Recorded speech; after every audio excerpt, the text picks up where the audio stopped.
नमस्कार, मी नितीन मिरजकर. आमच्या या यूट्यूब चॅनलवरती आपल्या सर्वांचं स्वागत आहे.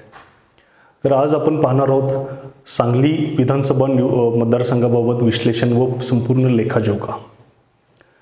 इथून पुढील काही दिवसात आपण सांगली जिल्ह्यातील 8ही विधानसभा मतदारसंघ कव्हर करणार आहोत. त्यातच सांगली जिल्ह्यातील सर्वात प्रमुख व महत्त्वाचा मतदारसंघ म्हणजे सांगली विधानसभा मतदारसंघ. तर सांगली विधानसभा मतदारसंघात संभावित कोण उमेदवार आहेत, तसेच कुणाची दावेदारी अधिक मजबूत आहे व पुढील आमदार कोण होण्याची शक्यता आहे याबाबत विस्तृतपणे माहिती आजच्या भागात आपण पाहणार आहोत. लोकसभा 2024च्या निवडणुकीत म्हणजे आपण बघितलंच की 2009 पासून सांगली विधानसभेवर भाजपचं वर्चस्व आहे. म्हणजे भाजपचा एक प्रकारे बालेकिल्ला म्हणता येईल असं परिस्थिती या सांगली विधानसभेत होती. पण 2024च्या लोकसभा इलेक्शनमध्ये ते सर्व चित्र म्हणजे बदललं गेलं. म्हणजे भाजपचं जे बालेकिल्ला हे जे मत होतं लोकांचं, राजकीय विश्लेषकांचं व जाणकारांचं, ते पूर्णपणे बदललं गेलं. कारण 2024च्या लोकसभा इलेक्शनमध्ये काँग्रेसचे व अपक्ष उमेदवार, म्हणजे कारण काँग्रेसनं त्यांना पाठिंबा दिला होता बाहेरून, व अपक्ष उमेदवार विशालदादा पाटील हे खासदारपदी निवडून झाले. तर सांगली विधानसभा निवडणुकीपुरतं बघायचं झालं तर जवळपास 19,000 मतांचं मताधिक्य त्यांना मिळालं. म्हणजे भाजपचे जे विद्यमान आमदार आहेत सुधीरदादा गाडगीळ हे 2019च्या इलेक्शनमध्ये 7,000 मतांनी निवडून आले होते. तर ते 7,000 मताचं मताधिक्य तोडून वरती 19,000ची मताधिक्य म्हणजे आघाडी विशाल पाटील यांनी मिळवली. या लोकसभा 2024चा निकाल आपण स्क्रीनवर पाहू शकता की यामध्ये विशालदादा पाटील म्हणजे लोकसभा सांगली विधानसभेमध्ये यांना 1,05,185 मतं मिळाली. तर भाजपचे संजय काका पाटील जे 2 वेळचे खासदार होते त्यांना 85,993 मतांवर समाधान मानावं लागलं. तर चंद्रहार पाटील जे शिवसेना उद्धव बाळासाहेब ठाकरे व महाविकास आघाडीचे अधिकृत उमेदवार होते त्यांना 7,156 मतं मिळाली. म्हणजे महाविकास आघाडीच्या मतांची आकडेवारी बघितली तर जवळपास चंद्रहार पाटलांची 7,000 व विशालदादांची 1,15,000 म्हणजे 1,22,000 मतं ही महाविकास आघाडीच्या पारड्यात सांगलीकरांनी टाकलेली बघितलं असेल. कारण की गेल्या 2016-17 पासून जे मराठा समाजाचे आरक्षणाबाबतीत जे मोर्चे निघत आहेत, विविध आंदोलने होत आहेत, त्याचे अलीकडे मनोज जरांगे पाटील साहेब यांच्या नेतृत्वाखाली आंदोलनं होत आहेत. त्यामुळं मराठा समाज कुठंतरी एकत्रित झालेला इथं बघायला मिळत आहे. या मतदारसंघाचा भौगोलिक आपण इतिहास तपासून पाहिला तर 2008ला पुनर्रचना झाली. कारण 2008च्या अगोदरचं जर मतदारसंघ बघितला तर शहरी भागातील सांगलीमधील जो विश्रामबाग चौक हा फेमस एक शहराचा मध्यभाग आहे. म्हणजे आत्ता विस्तारित भागातला एक पॉश एरिया म्हणता येईल. तो विश्रामबाग चौकापासून पूर्वेकडचा भाग हा मिरज विधानसभा मतदारसंघात होता. तर विश्रामबाग चौकापासून पश्चिमेकडचा भाग हा सांगली मतदारसंघात होता. म्हणजे दक्षिणोत्तर अशी जी सेंट्रल लाईन होती विश्रामबाग चौकातील, तिथून पूर्वेचा पूर्ण भाग हा मिरज मतदारसंघात होता. त्यामध्ये प्रामुख्याने विश्रामबाग परिसर असेल, त्यानंतर जयहिंद कॉलनी असेल, लक्ष्मीनगर असेल, विद्यानगर असेल, यशवंतनगर असेल, विजयनगर असेल, गव्हर्नमेंट कॉलनी असेल, त्यानंतर वालनेसवाडी, अष्टविनायक नगर असा विस्तारित भाग. म्हणजे बऱ्यापैकी काही भाग बघितला आपण, विजयनगर असेल किंवा विश्रामबाग असेल, गव्हर्नमेंट कॉलनी हा शहरातील एक पॉश व चांगला एरिया, म्हणजे सुशिक्षित वेल एज्युकेटेड लोकांचा क्राऊड म्हणता येईल. तो आधी मिरजेत होता, तो नंतर 2009 नंतर सांगलीत आला. व मिरज पश्चिम भागातील जी महत्त्वाची व मोठी गावं होती, कवठीपिरान असेल, समडोळी असेल, दुधगाव असेल, कसबे डिग्रज अगदी तुंगपर्यंत, ही सर्व गावं आधी मिरज सांगली विधानसभेत होती. पण 2008च्या पुनर्रचनेनंतर ही गावं इस्लामपूर मतदारसंघात म्हणजे वाळवा मतदारसंघात गेली जयंत पाटील यांच्या. त्यामुळं 2009 नंतर जरा भाजपच्या अनुकूल असा हा मतदारसंघ झाला. म्हणजे शहरी भाग यात जास्त प्रमाणात आला, ग्रामीण भाग तुलनेनं कमी आला. म्हणजे मिरज तालुक्यातील उत्तर व दक्षिण भागातील काही गावं सोडता बाकी सर्व हा शहरी भाग आहे. आत्तापर्यंत स्वतंत्र महाराष्ट्रानंतरचे निवडणूक निकाल पाहिले म्हणजे 1962 पासून 2008-9 पर्यंत म्हणजे इथं 3 वेळा काँग्रेस 6 वेळा काँग्रेसचे उमेदवार निवडून आलेत, तर 3 वेळा जनता दल सेक्युलरचे व 3 वेळा भाजपचे उमेदवार निवडून आलेत, तर एकदा 2004 साली अपक्ष मदनभाऊ पाटील हे निवडून आलेत. म्हणजे इथे वसंतदादा पाटील घराण्याचं वर्चस्व जास्त करून पाहायला मिळालं सुरुवातीच्या काळात. त्यानंतरच्या मधल्या टप्प्यात 1986च्या पोटनिवडणुकीत जनता दल सेक्युलर पहिल्यांदाच पैलवान स्वर्गीय संभाजीअप्पा पवार यांच्या उमेदवारीने निवडून आली. त्यानंतर संभाजीअप्पा पवार 1986 पासून सलग 99 पर्यंत हे म्हणजे 95ची 86, 90, 95 असे 3 इलेक्शन ते विजयी झाले. त्यानंतर 2009ला परत एकदा मतदारसंघ पुनर्रचनेनंतर 2009ला पुन्हा एकदा भाजपच्या नेतृत्वाखाली भाजपमध्ये प्रवेश केला त्यांनी मोदींच्या उपस्थितीत 2003ला. त्यानंतर 2009ला ते पुन्हा एकदा चौथ्यांदा आमदार झाले. हे 2009-14ला सलग 2 वेळा भाजप आलीच. 2019ला सुद्धा चुरशीच्या लढतीत आमदार सुधीर गाडगीळ यांनी आपले निकटचे प्रतिस्पर्धी काँग्रेसचे पृथ्वीराज पाटील यांना 7,000 मतांनी निसटता विजय मिळवून हे आमदार झाले. हे 2019 नंतर भाजप ही बॅकफुटवर दिसत आहे. म्हणजे विविध कारणं सांगितली तुम्हाला, मराठा आरक्षण असेल किंवा इतर जे प्रश्न असेल. त्याचबरोबर वंचित फॅक्टर देखील ह्या इलेक्शनमध्ये पाहायला मिळाला. म्हणजे वंचितनं उमेदवार उभे केले नव्हते 2019च्या विधानसभेत देखील व 2024च्या लोकसभेत देखील. त्या दोन्ही वेळेला त्यांनी काँग्रेसच्या उमेदवारांना पाठिंबा दिला होता. त्यामुळे काँग्रेस किंवा महाविकास आघाडीच्या उमेदवारांचं थोडंसं प्राबल्य किंवा मतांची आकडेवारी वाढलेली आपल्याला पाहायला मिळत असेल. काही दिवसांपूर्वी विद्यमान आमदार म्हणजे 2 वेळेचे आमदार माननीय सुधीरदादा गाडगीळ यांनी एक पत्रक जाहीर केलं की इथून पुढे मी निवडणूक लढणार नाही व निवडणूक लढण्यात मला रस नाही.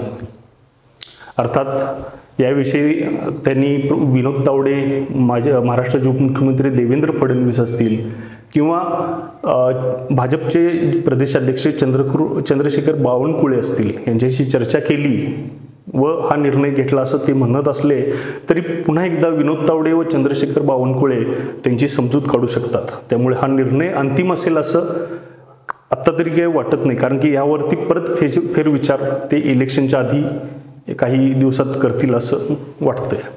आता पाहूयात संभावित कोण कोण उमेदवार आहेत. सर्वप्रथम काँग्रेसकडून पाहूयात. तर काँग्रेसकडून सर्वात पहिलं नाव येतं ते म्हणजे पृथ्वीराज पाटील. म्हणजे राज्यसभेचे माजी खासदार स्वर्गीय गुलाबराव पाटील यांचे चिरंजीव आहेत. सध्या काँग्रेसचे शहर जिल्हाध्यक्ष आहेत व जिल्हा मध्यवर्ती बँकेचे संचालक आहेत. गेल्या 2019च्या इलेक्शनमध्ये त्यांचा निसटता पराभव झाला असल्यामुळे त्यांचा आत्मविश्वास चांगला आहे व लोकांची चांगली म्हणजे लोकांचं चांगलं मत आहे त्यांच्याबद्दल.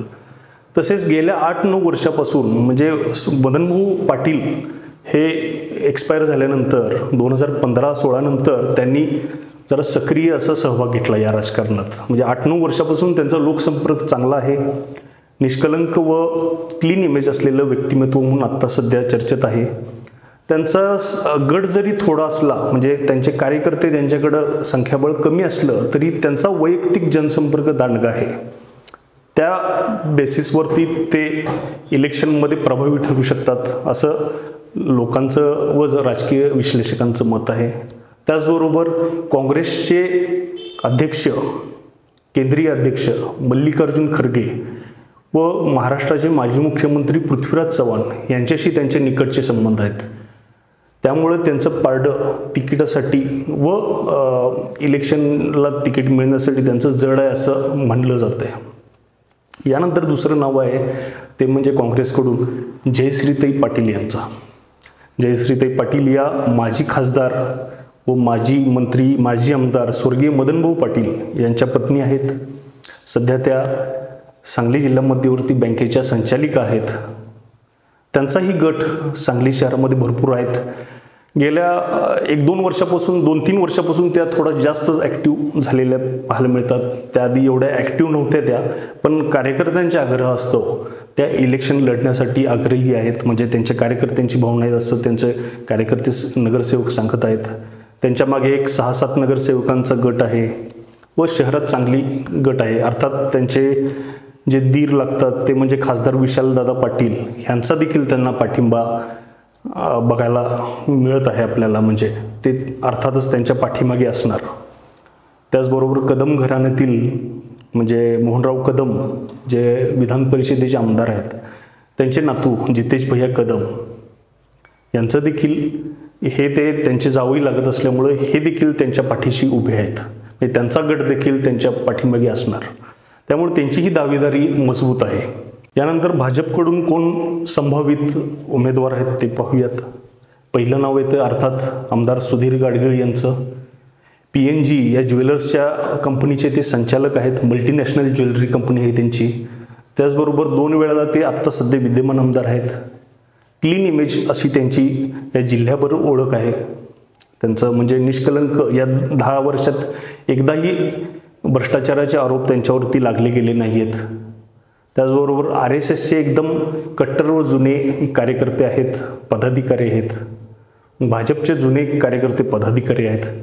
त्यामुळे भाजपचा एक विश्वासू किंवा कट्टर भाजपचं कार्यकर्ता किंवा पदाधिकारी अशी त्यांची ओळख आहे. अर्थात त्यांनी काही दिवसांपूर्वी जाहीर केलं आहे की मी निवडणूक लढणार नाही, पण यावरती हायकमांड भाजपचा अंतिम निर्णय घेईल. यानंतर दुसरं स्ट्रॉंगली नाव जे येतं ते म्हणजे पैलवान पृथ्वीराज संभाजी पवार यांचं. बिजली मल्ल स्वर्गीय संभाजी अप्पा पवार जे 4 वेळेला आमदार होते, त्यांचे ते सुपुत्र आहेत. त्याचबरोबर त्यांची ही क्लीन इमेज आहे. संभाजी पवार यांनी त्यांच्या आमदारकीच्या व त्यांच्या कारकिर्दीत अनेक हमाल संघटना असतील, हमाल तोलाईदार असतील, खोकी संघटना असतील, हातगाडेवाले असतील किंवा रिक्षा संघटना असतील, गुंठेवारीचे जे नागरिक असतील यांचा आवाज उठवण्याचं व त्यांच्या पाठीमागे राहण्याचं काम केलं. तोच वारसा पृथ्वीराज पवार यांनी देखील जपला आहे. त्यामुळे सांगलीतील गावभाग जो एरिया आहे तिथील असेल किंवा विस्तारित गुंठेवारी भागातील किंवा हमाल, खोकीधारक, रिक्षा, हातगाडीवाले यांची देखील त्यांना एक वाढतं पाठबळ बघायला मिळत आहे. त्यांची देखील क्लीन इमेज आहे. राजकारणात कोरी पाटी आहेत. ते देखील आधी 2014ला एकदा उभे होते त्यावेळी शिवसेनेकडून उभे होते. शिवसेनेची ताकद कमी असून देखील त्यांनी 36,000 जवळपास मतं त्यावेळी मिळवली होती. त्यामुळे त्यांचंही एक स्ट्रॉंग दावेदार म्हणून नाव पुढे येत आहे. त्याचबरोबर तिसरं जे भाजपकडून नाव येते ते म्हणजे जिल्हा परिषदचे सदस्य व माजी उपाध्यक्ष जिल्हा परिषदचे शिवाजी उर्फ पप्पू डोंगरे. हे 3 वेळा जिल्हा परिषदचे सदस्य होते. त्याचबरोबर भाजपचे गेले 10 वर्षापासून कार्यकर्ते आहेत. ते माधवनगर असेल, बुधगाव असेल, बिसूर असेल किंवा वसंतदादा शेतकरी सहकारी कारखान्याच्या आजूबाजूचा परिसर या भागात त्यांचा होल्ड चांगला आहे. गेल्या 8-10 वर्षात जवळपास 20-25 हजार लोकांची अमरनाथ यात्रा त्यांनी करून आणलेली आहेत असं ते दावा करत आहेत. त्यामुळे त्यांची ही दावेदारी गेल्या 2 टर्मपासून उमेदवारी पक्षाकडे मागत असल्यापासून 2014 व 19ला देखील त्यांनी आधी पक्षाकडे उमेदवारी मागितली होती, पण त्यांना मिळाली नव्हती. ती सुधीर गाडगीळ यांना मिळाली होती. त्याचबरोबर गोपीचंद पडळकर यांच्याशी चांगले संबंध आहेत त्यांचे. संजय काका यांच्याशी चांगले संबंध असल्यामुळे त्या राजकीय संबंधांचा वापर करून ते सुद्धा एक प्रमुख दावेदार म्हणून आता पुढे येत आहेत. त्यानंतर भाजपकडून 4थं नाव येतं ते म्हणजे शेखर इनामदार, माजी उपमहापौर. ते सांगली महानगरपालिकेचे माजी नगरसेवक व माजी उपमहापौर होते. त्याचबरोबर भाजपचे प्रदेश कार्यकारिणीत आहेत, उपाध्यक्ष आहेत. शहरामध्ये चांगला लोकसंपर्क आहे. बरेच नगरसेवक त्यांच्या अंडर काम करत आहेत. व सांगली महानगरपालिकेचं जे भाजपचं जे नेटवर्क असेल किंवा जे महापालिकेचा कारभार जो आहे संपूर्ण ते शेखर इनामदार पाहत आहेत. त्यामुळे त्यांचं देखील नाव, ते देखील इच्छुक आहेत व त्यांचं देखील नाव पुढे आलेलं आहे. आता आपण पाहूयात इतर कोण अजून उमेदवार आहेत. राष्ट्रवादी शरदचंद्र पवार गटाचे शहर जिल्हाध्यक्ष संजय बजाज जे कित्येक टर्म नगरसेवक होते, ते देखील उमेदवार म्हणून म्हणजे संभावित उमेदवार म्हणून त्यांचं नाव पुढे आलेलं आहे. आता सध्या MCA म्हणजे महाराष्ट्र क्रिकेट असोसिएशनचे खजिनदार आहेत ते, व शहरात चांगला त्यांचा गट आहे. अनेक नगरसेवक त्यांच्या अंडर काम करत आहेत. जयंत पाटील यांचे जे राष्ट्रवादीचे प्रदेशाध्यक्ष आहेत, जयंत पाटील यांचे ते अगदी विश्वासू म्हणून ओळखले जातात. यानंतर राष्ट्रवादी शरदचंद्र पवार गटात सध्या असलेले अजून एक नाव पुढे येते, ते म्हणजे आसिफ बावा.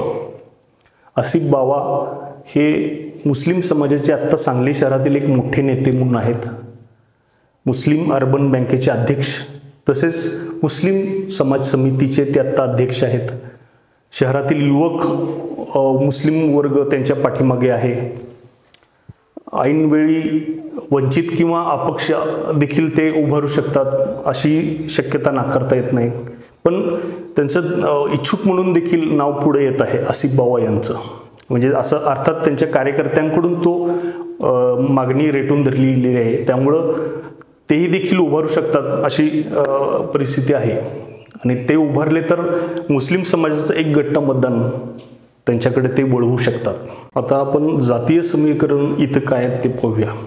या सांगली विधानसभेमध्ये सर्वात जास्त प्रमाण जे आहे ते म्हणजे मराठा समाजाचं. मराठा समाजाचं प्राबल्य इथे विधानसभा इलेक्शनमध्ये देखील पाहायला मिळतं व त्यांचं मतदानही चांगलं आहे. सर्वात जास्त मतदान हे मराठा समाजाचं आहे. त्या खालोखाल आत्ता अलीकडच्या काळात धनगर व मुस्लिम समाजाचं देखील मतदान इथं लक्षणीय आहे. त्याचबरोबर जैन, लिंगायत, ब्राह्मण व दलितमध्ये बौद्ध समाजाचं मतदान इथं जरा जास्त प्रमाणात आहे. आता आपण पाहूया सध्या परिस्थिती इथं काय आहे.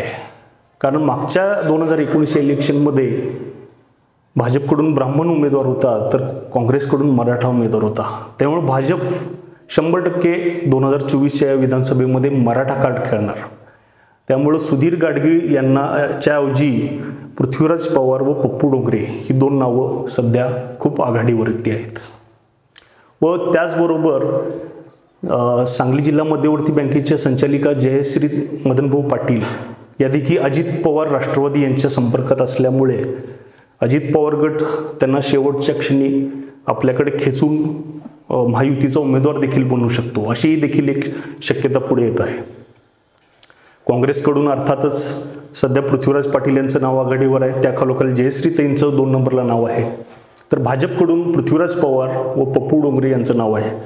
जर ही जागांचं समीकरण म्हणजे कुणाला जागा समजा जयश्रीताई पाटील यांना काँग्रेसनं तिकीट दिलं तर पृथ्वीराज पाटील यांच्या देखील भाजप संपर्कात आहेत.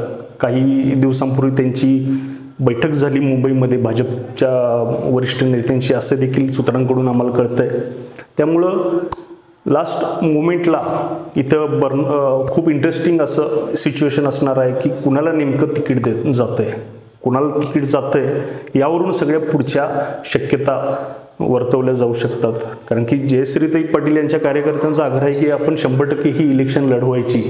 तसेच पृथ्वीराज पाटील हे स्ट्रॉंग कॅन्डिडेट आहेत सध्या, कारण की 8-10 वर्षापासून ते मेहनत घेत आहेत. काँग्रेस जी टिकवली 5 वर्षात गेल्या तर ते पृथ्वीराज पाटलांनी टिकवली असं लोकांचं मत आहे किंवा काँग्रेस कार्यकर्त्यांचं मत आहे. त्यामुळे पृथ्वीराज पाटील हे स्ट्रॉंग काँग्रेसकडून कंटेंडर आहेत. त्याच खालोखाल जयश्रीताई पाटील या देखील आहेत. त्या अजित पवार गटाच्या देखील संपर्कात आहेत व भाजपकडून पृथ्वीराज पवार व शिवाजी डोंगरे अशी नावं 2 जास्त पूर्ण आघाडीवर आहेत. त्यामुळं येणाऱ्या काळातच आपल्याला कळेल नेमकं काय पुलाखालून काय पाणी जातंय व काय शिस्त आहे. तर सांगली विधानसभेबाबत आपण संपूर्ण असं विश्लेषण, त्याची भौगोलिक व्याप्ती, मतदारसंघातली रचना असेल किंवा मागील इतिहास सगळं आपण पाहिला. आपल्याला हा भाग किंवा एपिसोड आवडला असेल तर आमचं चॅनेल लाईक करा. एपिसोड आपल्या व्हॉट्सअप किंवा फेसबुक ग्रुपवरती शेअर करा. तसेच आमचे चॅनेल सबस्क्राईब करायला विसरू नका. कारण की आम्ही निपक्षपणे कोणत्याही पक्षाची बाजू न घेता आमचे मुद्दे मांडण्याचा, लोकांसमोर मांडण्याचा प्रयत्न 100% प्रामाणिकपणे करतोय. त्यामुळे आम्हाला इथून पुढे देखील आपलं सहकार्य असावं हीच आम्ही अपेक्षा व्यक्त करतो. धन्यवाद. भेटूया पुढील भागात.